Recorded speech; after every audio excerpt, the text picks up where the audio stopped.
This meeting is okay.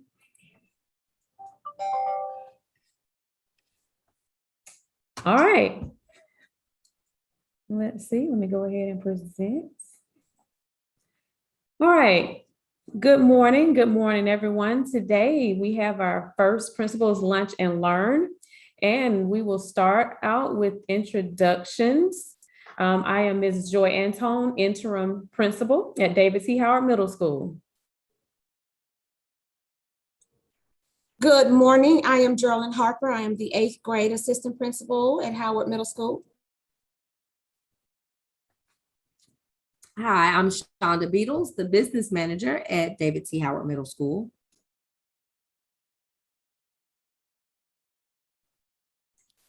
I'm Tanisha Poe, the instructional technology specialist here at David T. Howard. Okay. And our school nurse will be joining us shortly. She did have to step away to assist some students. And we also have a 7th grade assistant principal, Ms. Sarita Allen. She is not present with us today. But we will move into our presentation. And so the first thing we would like to talk about is the COVID-19 and quarantine protocols.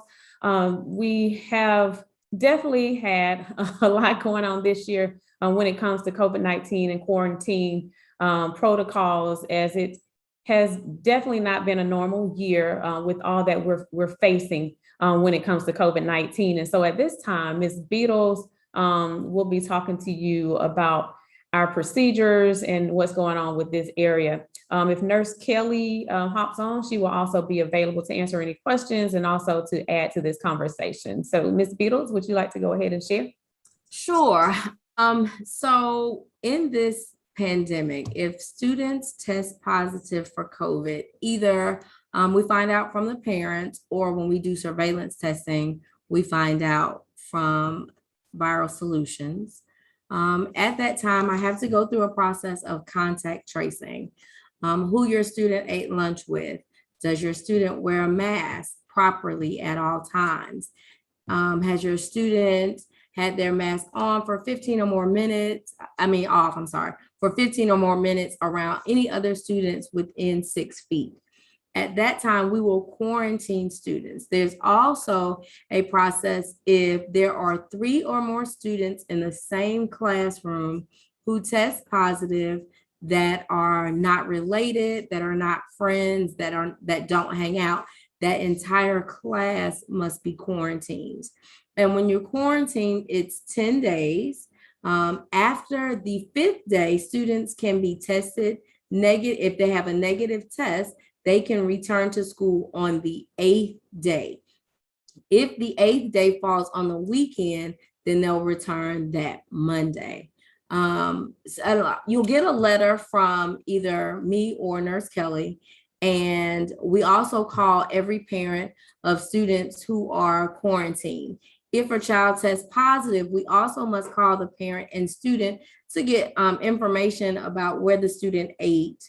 If not, I have to go look on the camera and find your child eating and who's around, and then try to identify all of the students that are around your student eating with their mask off for 15 minutes or more.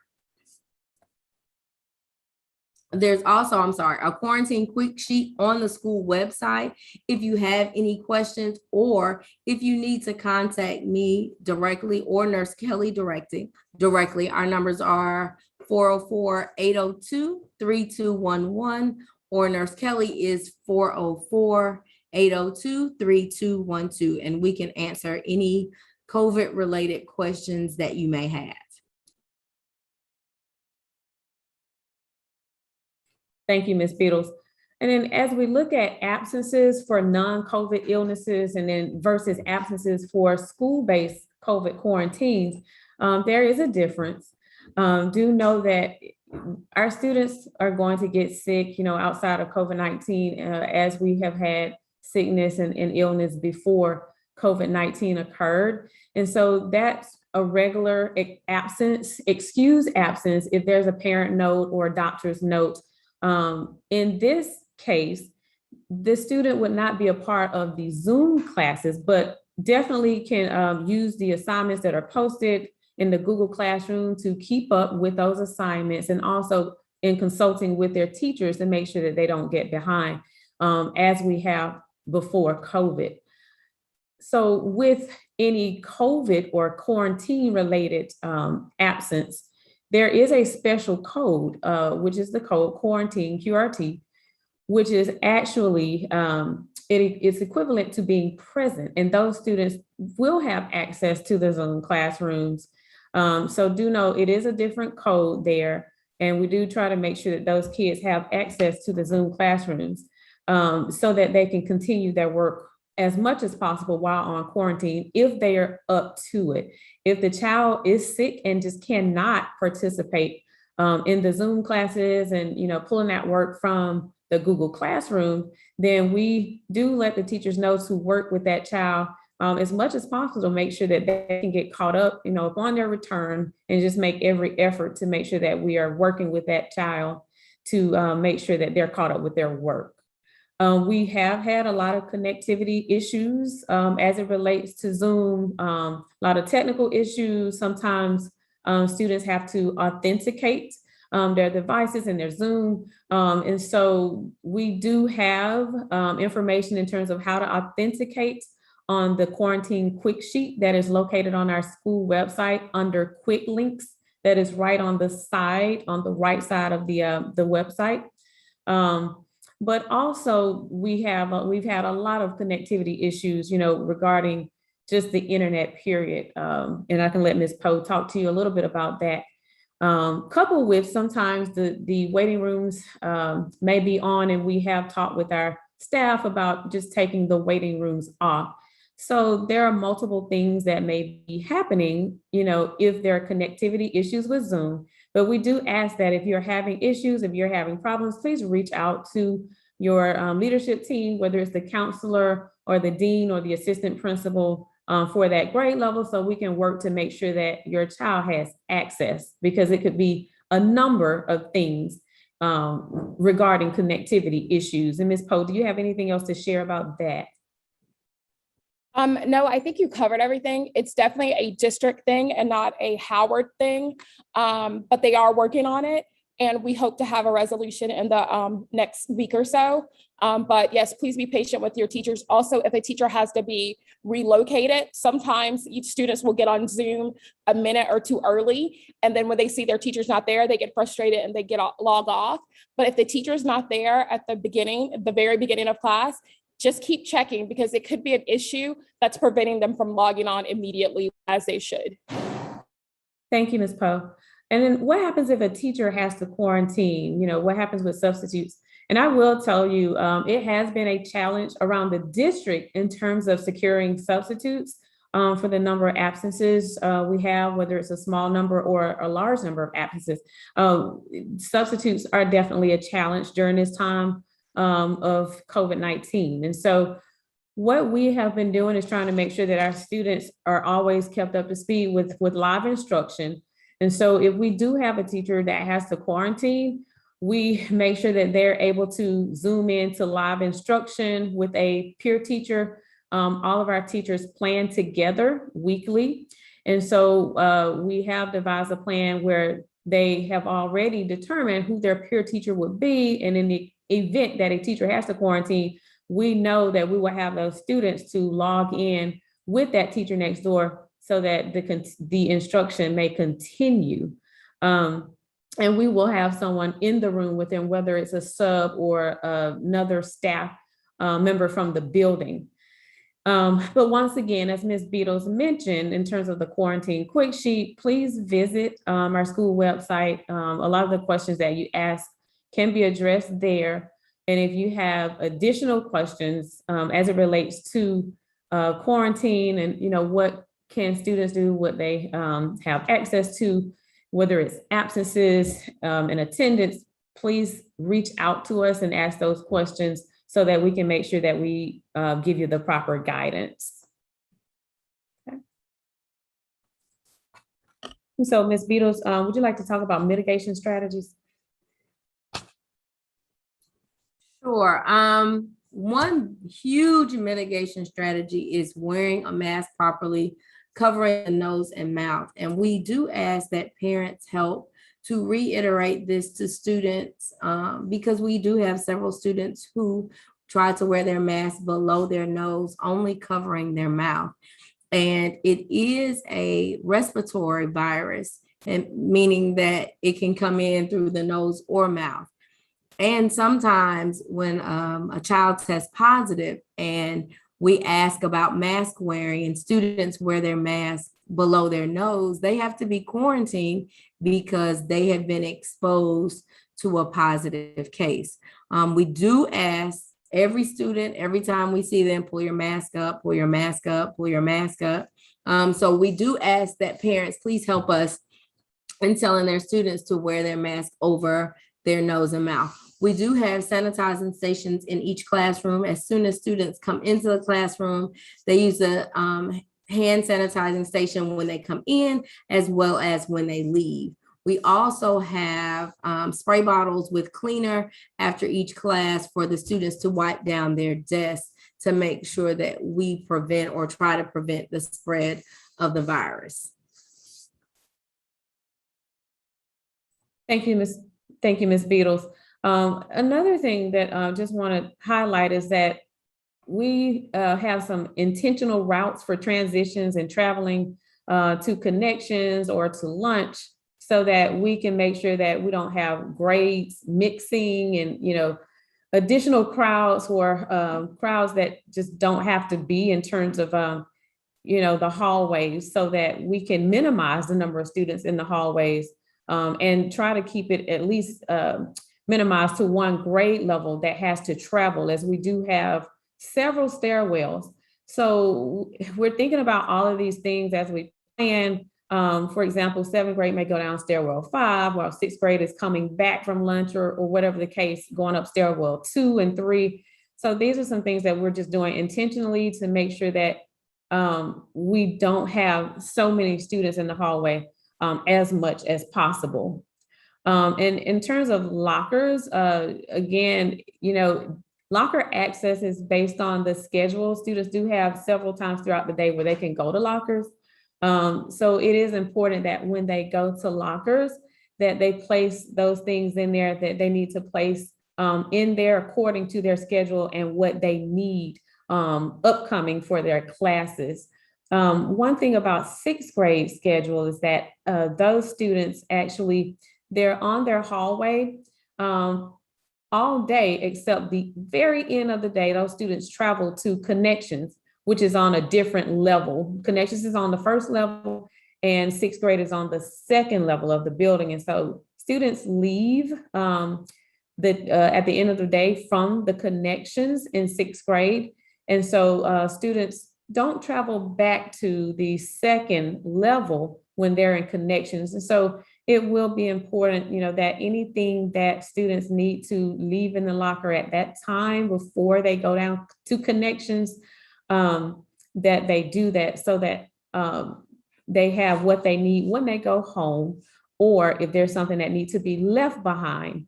Because we do understand that book bags can get pretty heavy, especially for our 6th graders, looking at their size for some of them. But if there's an issue with locker access, especially for our 6th graders at the end of the day, because they're not in the area of their lockers, please reach out to your grade level leadership if something needs to be worked out, or if there's an individual concern, because we want to make sure we work with our students and parents as much as possible. But we do want to make sure that definitely they cannot share lockers as a part of the mitigation strategy.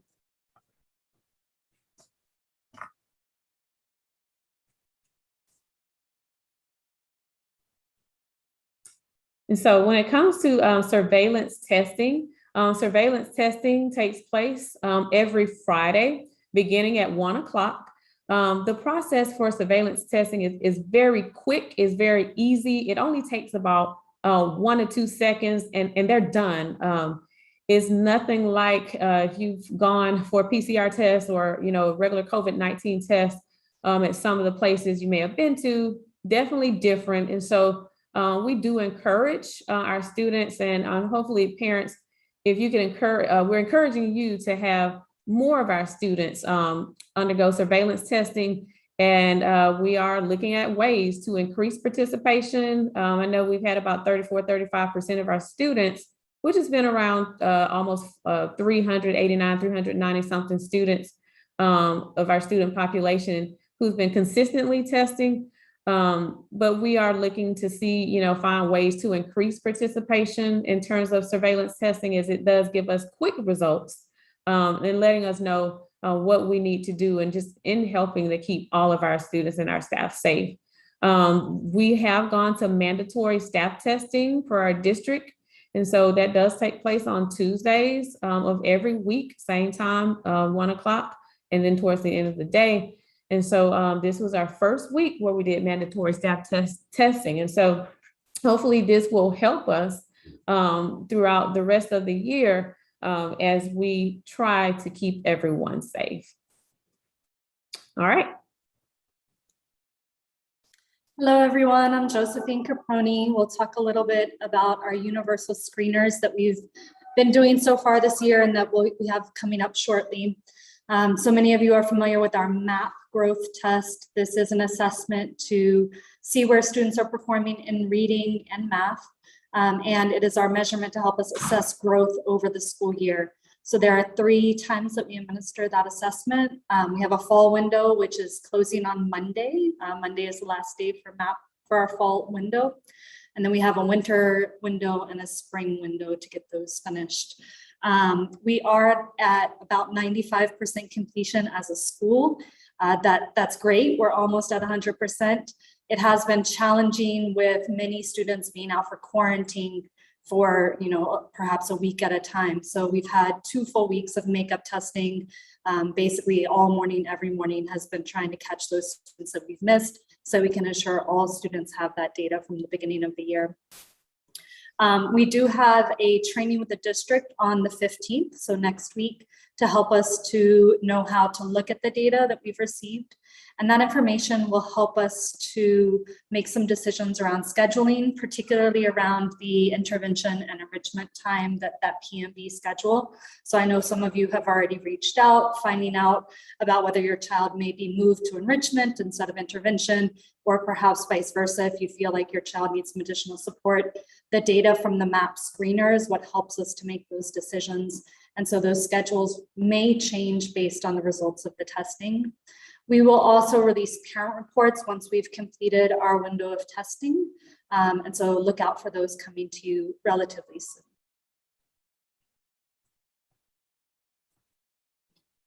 And then we do have another screener coming up. This is the Basque 3 BESS. It's a behavioral and emotional screening system. This is a tool that has been used to some degree in our district before, but we are now rolling it out as a screener across the board for our entire student population. And it assesses behavioral and emotional strengths and growth opportunities for students pre-K through 12. So if you have other students at elementary or high schools, expect for them to also be reaching out to you about this.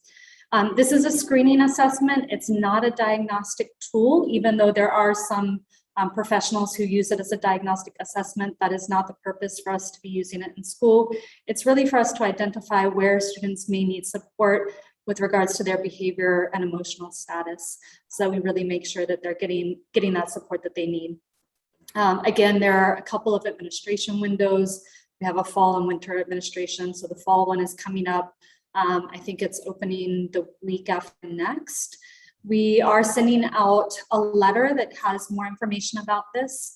That letter includes an opportunity for you to opt out if you decide that this is not something you would like for your child to participate in. Although we do think it's a helpful tool to make sure that all of our students are getting the support that they need, particularly in these really challenging times of COVID. Many families may have exceptional circumstances going on that we really want to support students with. The screener does involve 3 parts. So your child's advisor will be completing a survey. The student themselves also completes a survey if they are 8 years or older. So all of our middle school students would be. And then we'll also be sending home a form for you to complete to give us your perspective on how your child is doing emotionally and behaviorally. So look out for that information coming from us soon. We'll definitely post the link to the form on our website so you can access that as well.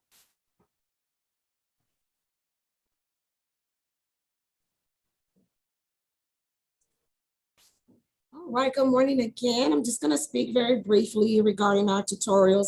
They have officially begun. They began this week. Morning tutorials are from 8 to 8:50, and then afternoon tutorials are from 4:25 to 5:15. All of our teachers are required to have a tutorial session, at least one, either in the morning or in the afternoon, and students do sign up to attend tutorials at least 24 hours in advance. We have actually already placed the sign-up forms in the students' grade level Google Classrooms, so they are able to go ahead and sign up at this point for any connections for any day that they may need some additional assistance. And so this is kind of typically what we called on last year our office hours. And so students are able to go in and get any additional assistance, or if they need to redo an assignment, or they may have missed a test, that is an opportunity for them to do so at that time.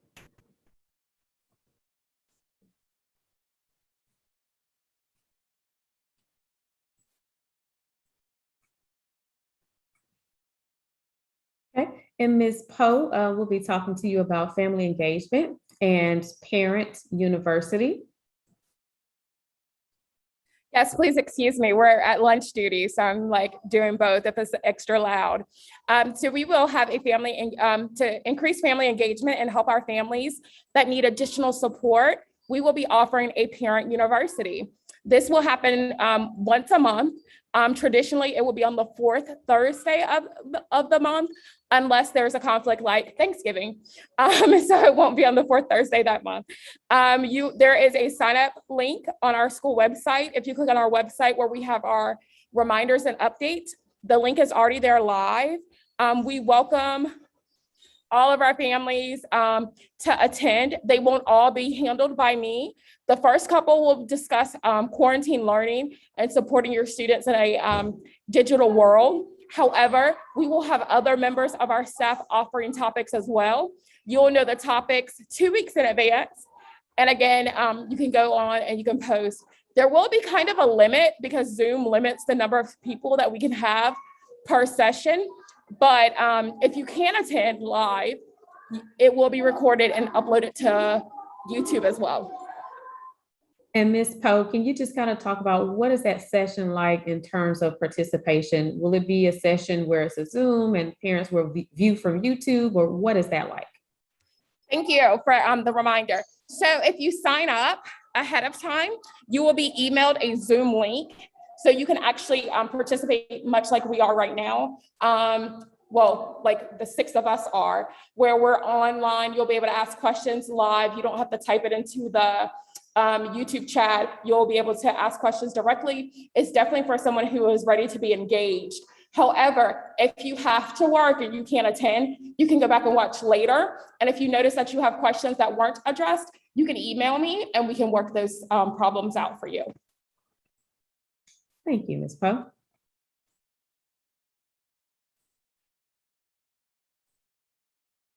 All right, regarding school-wide expectations, as we transition to in-person learning this year, fully in-person learning this year, there's a lot that our students have gone through over the last year and a half.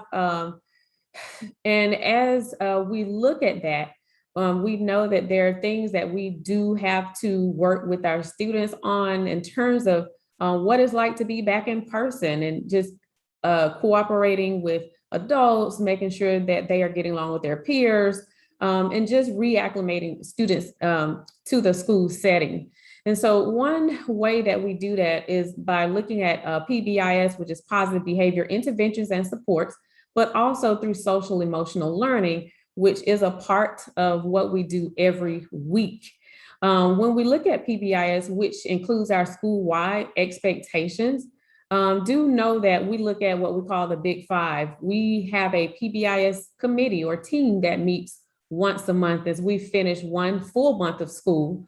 And what we do is we look at 5 things. We look at what are those incidents that are occurring in terms of behavior infractions.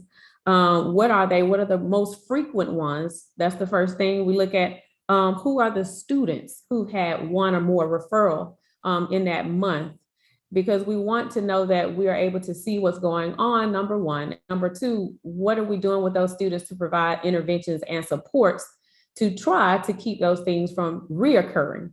We also look at the day of the week that these things are happening, just to brainstorm around, is it always happening on this day? We're able to see clearly if we have more referrals, discipline referrals on Tuesday or Friday than on Monday and Wednesday, and we can plan around that.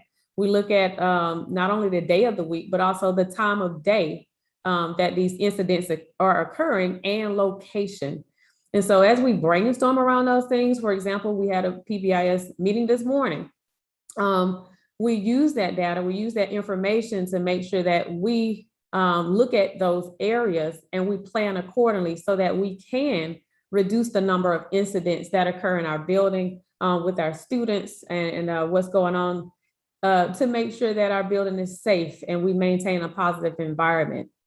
And so with that, we do have monthly celebrations, and Dr. Harper will talk to you more about that on the next slide, but we have monthly celebrations as it relates to PBIS and our school-wide expectations.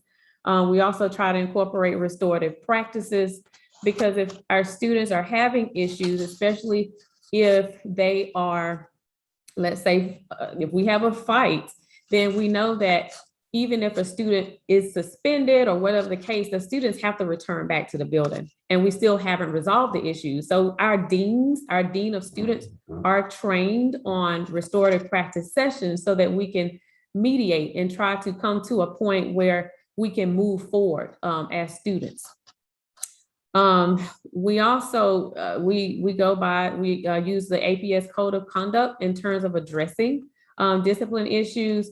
And we also have, we've established a care team who will come together every other week to make sure that we have another group that looks at, what's going on with our students and what supports and interventions have been put in place to make sure that we have checks and balances in making sure that we're dealing with those areas and those issues as we look at the whole child. And with our data, within the month of August, as we look at that data, we're definitely doing things. We try to make sure that our practices are tight. If we see that something's not working, or if we have to tweak something, we quickly address those areas so that we can make sure that we maintain a positive environment. With social emotional learning, this is something that is embedded in our lessons and our learning each day. And we do cover self-awareness, self-management, social awareness. And this is where we're able to pull in, talks about diversity, relationship skills, as well as responsible decision-making. And this is a time when our advisories meet that our teachers are really able to build those relationships with our students. We're able to do temperature checks to see what's going on with them, how they're feeling, and then make sure that we use that to address any needs that they may have emotionally. And so, but just working with PBIS, with social emotional learning, do know that we are making sure that we are acting in real time in terms of making sure that everything is running appropriately.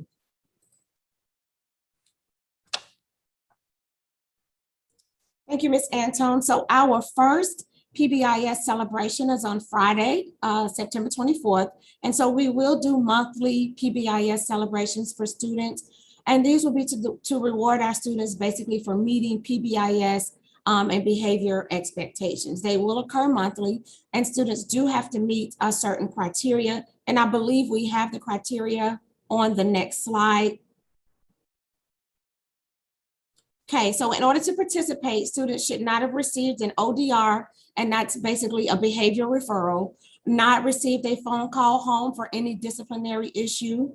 They should not have been assigned a detention or silent lunch for disciplinary issues, not have 4 or more pings, and ping is a system where we gather and track level 1 violations. These are very minor violations that don't cause any disruption to the school environment. And then also they must have completed their assignments. So they cannot have more than 2 missing assignments in one specific class during that celebration window. So for September, between basically the tail end of August until the tail end of September. They should not have more than 2 missing assignments for one specific class. And then it will start over again when we prepare for the October PBIS celebration. Another major challenge that we have been facing this year is with transportation. And we have definitely been working with transportation to figure out, what's going on with some of our buses, and a lot of the challenges, basically, it boils down to shortage of drivers due to COVID-19 and illness. And this is something that is definitely happening all around the US. In terms of some of the things that we're trying to do to help with this as a school, and I know that we are limited in terms of what we can do, but upon working with transportation, if we know that there's going to be a delayed bus, we try to communicate that as much as possible. Also making sure we try to notify when all the buses have left the building. And another thing that we try to do is stress bus safety, because a lot of times we'll see students without masks who are getting off of the bus. And what we do is we pull those students to the side, make sure we get those names, and we immediately go contact those parents to make sure that they understand that, hey, we know that this is a part of dress code, but students have to have those masks on when they're on the bus, because what's happening is our bus drivers are getting sick, and we're having bus drivers test positive with COVID, and outside of that, you have bus drivers who are resigning. And so it's just multiple things that are happening. So just stressing bus safety. And so please talk to our kids about making sure that that mask is on daily, not just inside of the building, but also on the bus, and it's on properly over the nose and under the chin at all times. Transportation department, they are working to try to create new routes for drivers to shorten the time that students spend on buses. And part of that is, as they have the shortage of drivers, I know that they are working very hard to figure this out. I know it's taking some time, but they are trying to look at and see how to best create new routes that will help out with this. As I know, the middle school has really been hit hard with having late buses arrive, since we are the last to get buses. And then also, I know that there have been kinks with the Here Comes the Bus app. And so do know that transportation is also trying to work through those kinks. And so we just ask for more patience as we try to make those things happen. But anything that we can do to assist transportation with this, we are definitely open and trying to make sure that these issues can be resolved. Do want to mention that we will have curriculum night on September 14th at 5 o'clock. It is virtual, and you will have an opportunity to visit each teacher on Zoom for 10 minutes based on the student's schedule. We will send out information about this today, and also we'll have time built in so that you can visit both of your students' connections classes, because normally in the normal day, they only go to one connections class. Also, teachers will make sure that the Zoom sessions are recorded and posted into the Google Classrooms on the next day. All right, before we get off and take any questions as well, we do want to give shout outs to DT Howard's Foundation. They are purchasing amplifiers for all of our teachers, as it has been, a challenge to teach and talk through masks. So we do want to give a shout out to them for that. Also, they are purchasing tables that will go outside to help with having somewhere for students and staff to sit when they eat outside. Also, they're looking at purchasing tables with wheels. So when students are having to eat in the classrooms or hallways, as we have to make sure that the cafeteria is not at full capacity, we're able to quickly roll those tables out into the hallways to give students some support in terms of a place to eat when they are on the grade level hallways. And also PTO has definitely helped a lot in terms of helping to purchase some teacher appreciation gifts, breakfast, also just making sure that our teachers are well taken care of, gift cards. And then we also want to do a shout out to our teachers and our staff, our administrators, because this has definitely been a different year in terms of the challenges that COVID-19 brings. And so just added things and pressure in addition to them making sure that, we're focusing in on instruction and the normal operations of the school. And so we do want to thank all of them for all of their efforts and everything that they have before them. And so do want to take a minute to make sure that we're able to answer any questions that may be posted. And if someone can share to let us know if there's anything we need to address. One question was, how will they know how the teachers, the report of the teachers after the testing, the surveillance testing? Gotcha. So one thing that we've been doing is sharing the information from Fridays in terms of how many positive cases. We can share how many cases we have after each surveillance testing days.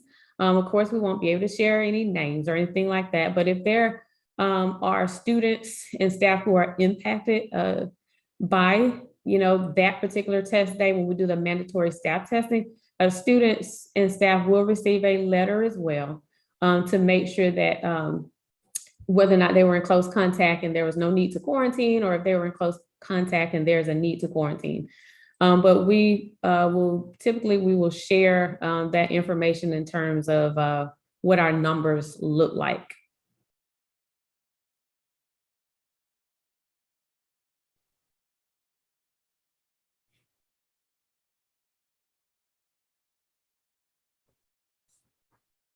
Do we have any additional questions there? There are questions about the 8th grade meeting yesterday, but I think that may need to be addressed with Dr. Harper.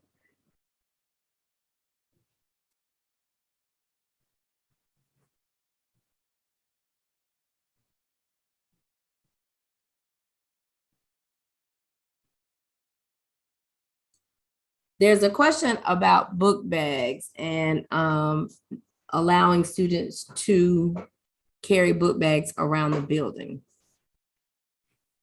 Okay.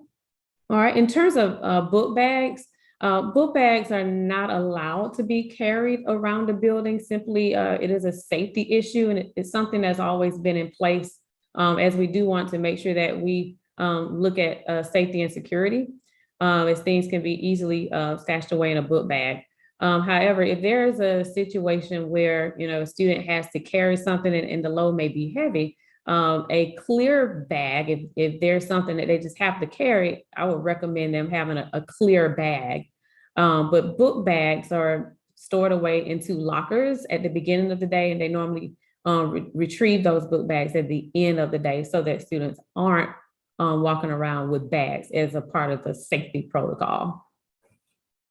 There's a question about who's talking to students about putting unfavorable footage on social media. Yeah, and so that is a part of our school-wide expectations.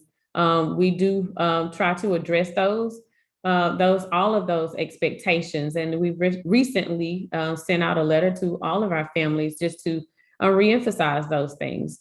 And so anything that is a violation of the code of conduct per APS, per our school, those are things that we would share with our students and remind our students about.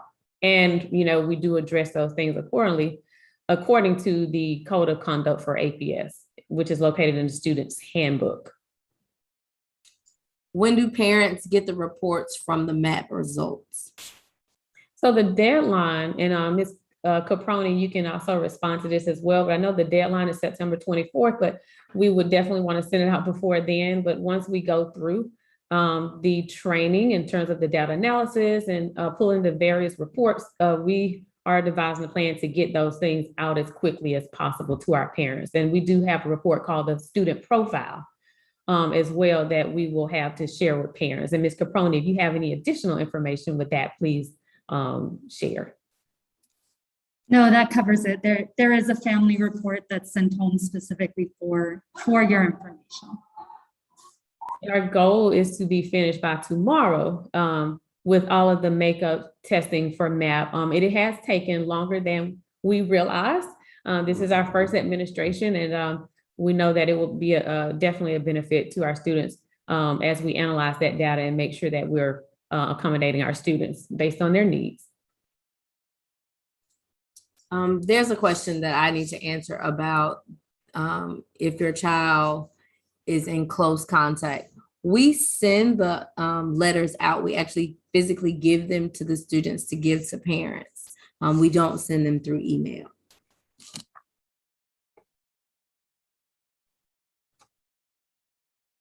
Any other questions? There's a question about bathroom lines and limited bathroom breaks. Is this being looked at to help with the lines and times for bathroom breaks? Dr. Harper or Ms. Caproni, if you want to share about that at the grade level. So for 8th grade, we don't have lines or scheduled bathroom. Well, we do have scheduled bathroom breaks.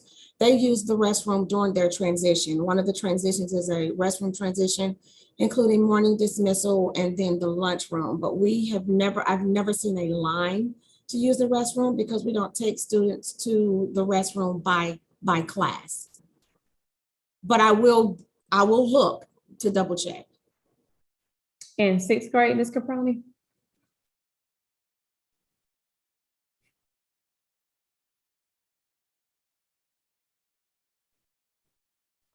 I'm sorry, I was coming back to be with a student for testing, and so I missed the question. Could you repeat it? Could you repeat that question for Ms. Caproni, Ms. Beatles? Sure. It says there are long bathroom lines and limited bathroom breaks. Is this being looked at to help with the lines and times for bathroom breaks? So at the 6th grade, I personally have not noticed long lines for our 6th graders.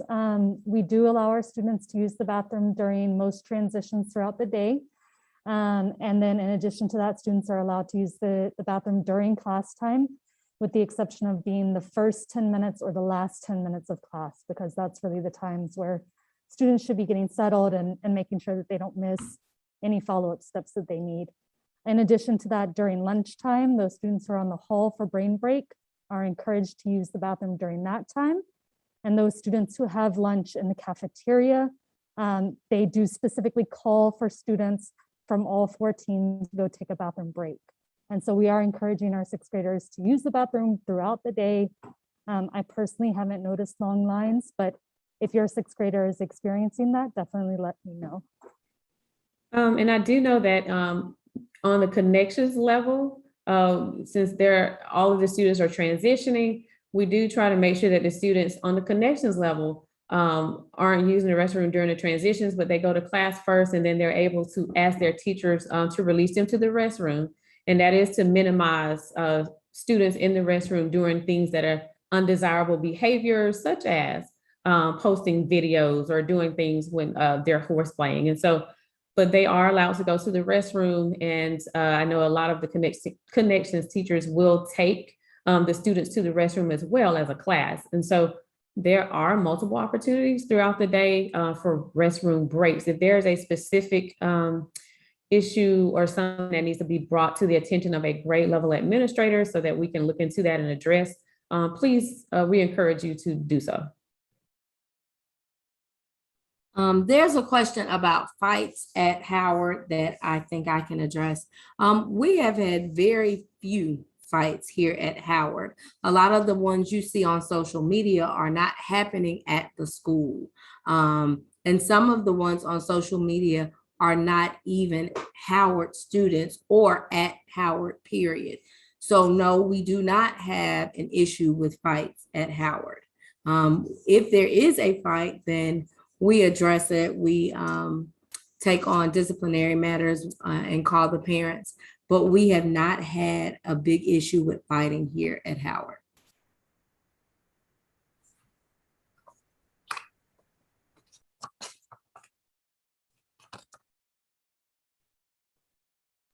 And that's all the questions I see.